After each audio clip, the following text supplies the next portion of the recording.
So about a year and a half ago, my good friend and I actually took a huge chance on ourselves, and we bought the 7,000 square foot building. Drywall it up, paint the top black. It's gonna look pretty sweet, but we are in full construction mode. That's cool. Right now, and your phone just fell off that tile, just so you know. See you later. Good throw. We painted it, we tore out all the flooring, we built sets, we destroyed sets, and honestly, we put way too much money in this thing. And I could walk through space and tell you how much is sitting in each room. $10. Wait, I'm in the mirror. Hold on.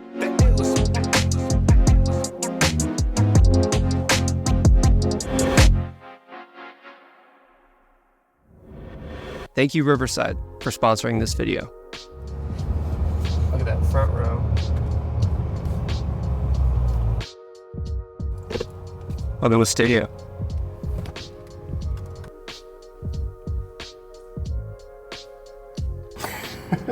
Now, when we first got into this space, it was not pretty. It just like screamed early 2000s office building, which is obviously like super far from my style. We had these tannish cream colored walls. The floors were like an ugly brown. There were some wood accents. There were like some random mismatched colors. It was just obviously somebody's preference, but not at all mine. You sure about that? So the first thing we did once we got the keys was paint. Literally everything. So our painters sprayed every single wall white, and then all of the wood paneling and the ceilings a nice matte black for contrast. I really just needed a blank canvas to work with, and white and black is just such a safe color palette that you can go any direction from there. But once paint and the flooring was done, we could start adding different sets. So yeah, acoustic panels was about $5K. The sidewall is prefab, like that curve. The curve and then like the corners are converging, and then the curve that kind of goes up, like those are really complicated to get exactly right. And total on that was like $7,000 or $8,000. Don't have a pre-lit yet. I'm hoping to get a pre-lit with Amaran. Amaran, if you're listening, let's pre-light this thing. The cage right here, it was at least $4,000 or $5,000. I mean, if you really want to get hairy here, all of the gear in here is probably, I mean, it's an absolute mess right now, but $30,000, $40,000 in gear. And I haven't even talked about the stage yet. The whole purpose of the stage was just to create a central hub for hosting events, doing live podcasts once we were ready for those, and honestly just having a cool, unique fixture in our studio to kind of help it stand out. Because at the end of the day, we created this space to basically be a Disneyland for creators, provide space for people to create amazing content, and then also learn and be inspired. So we're going to dive into all the different components of the stage and all the little hiccups, we dealt with while trying to get it up and running. But before that, I need to tell you about the secret sauce and the one thing that always works with this setup, and that's Riverside. Riverside's been my online podcast recording software of choice for almost a year. It's a web-based software that allows you to connect your camera and microphone inputs and then effortlessly produce your podcast. You know when Michael Keaton was Batman in like the 90s? Oh, yeah. And he's like, That's you right now. Best Batman by far. Oh, easy. So good.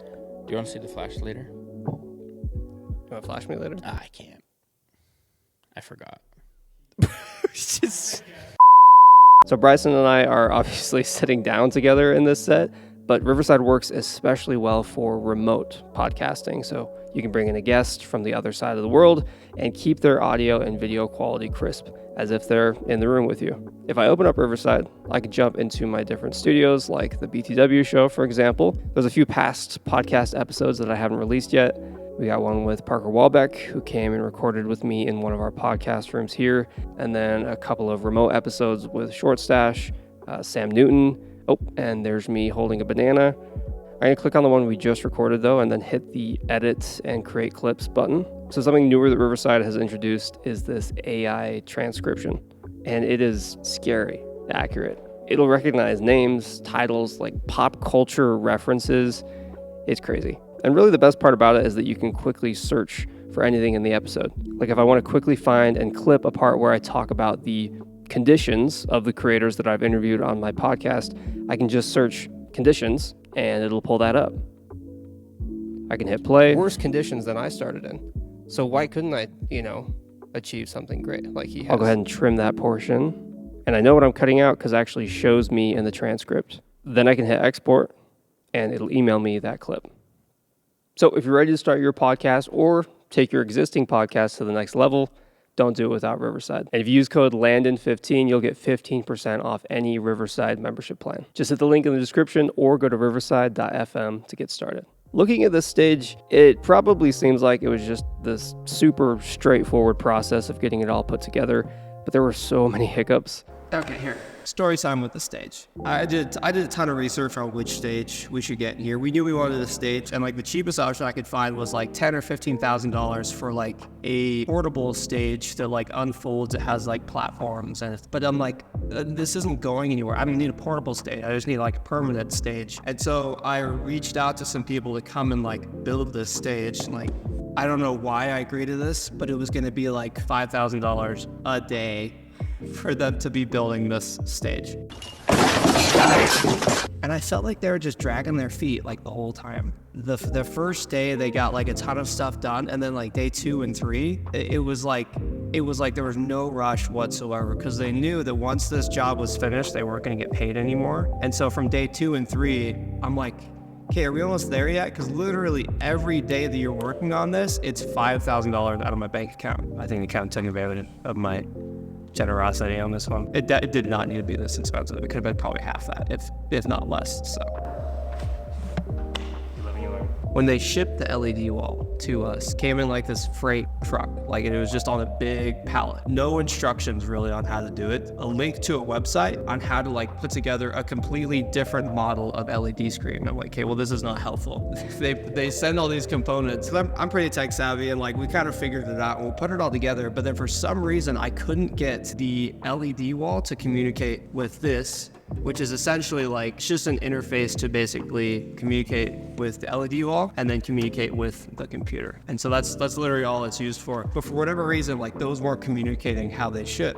And I spent, like in a week span, I spent multiple days like hunched over trying to play with these little buttons, trying to like disconnect, reconnect, like change different things, like 5, 6, 7 hours a day. And then finally I took apart the server. I looked at the receiving card, and the receiving card and the sending card that's inside the LED wall were completely different brands, and they were completely incompatible with each other. And so this company that I bought the LED wall from sent me a package with a system that actually didn't even communicate properly. Like it never would have communicated properly. So I literally had to go on Amazon, 2-day shipping. I found a new receiving card, swapped it out, plugged it in immediately. So I spent like 40 plus hours just like hunched over trying to get this thing going. And then all it took was a freaking new receiving card. Well, duh. I can turn on the LED wall. So we gotta flip that switch right there. And then at some point, that 3 hours later.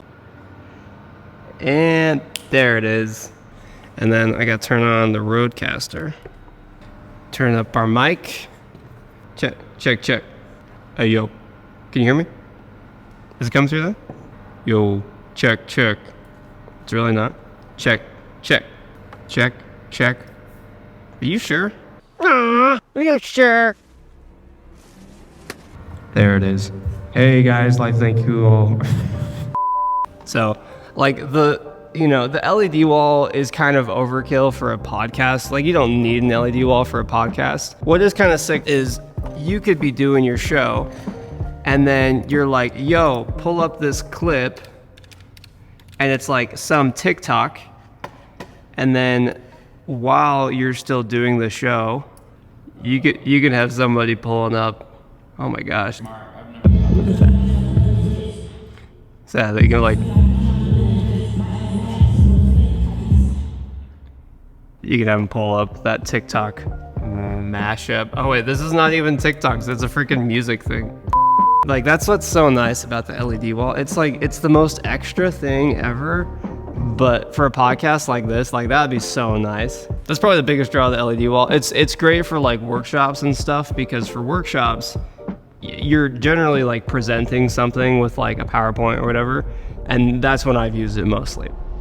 So there's the stage itself, obviously, the white platform with the carpet, the wood slat wall, the LED wall panels, the foam cubes, the control center, and although getting this setup together was an absolute pain in the it was totally worth it. I'm gonna have links below if you'd like to pick up any of the same equipment that we're using, but the main pieces are the PreSonus PD70 microphones. I've been asked multiple times how clean the audio is in this big of a warehouse space, which is a totally valid question. But with these mics, it sounds so clear. Like these are specifically designed to cut out any reverb for podcasting. There's also the Blackmagic Pocket 4K cameras, super cheap right now, like $1,000 on Amazon, and they pair perfectly with the Blackmagic ATEM Mini, so we can switch camera angles live. The computer we have is the M1 Mac Mini, a pretty basic little computer that's perfect for the setup, especially because Riverside is just a web-based software. We don't really need a crazy rig to run everything.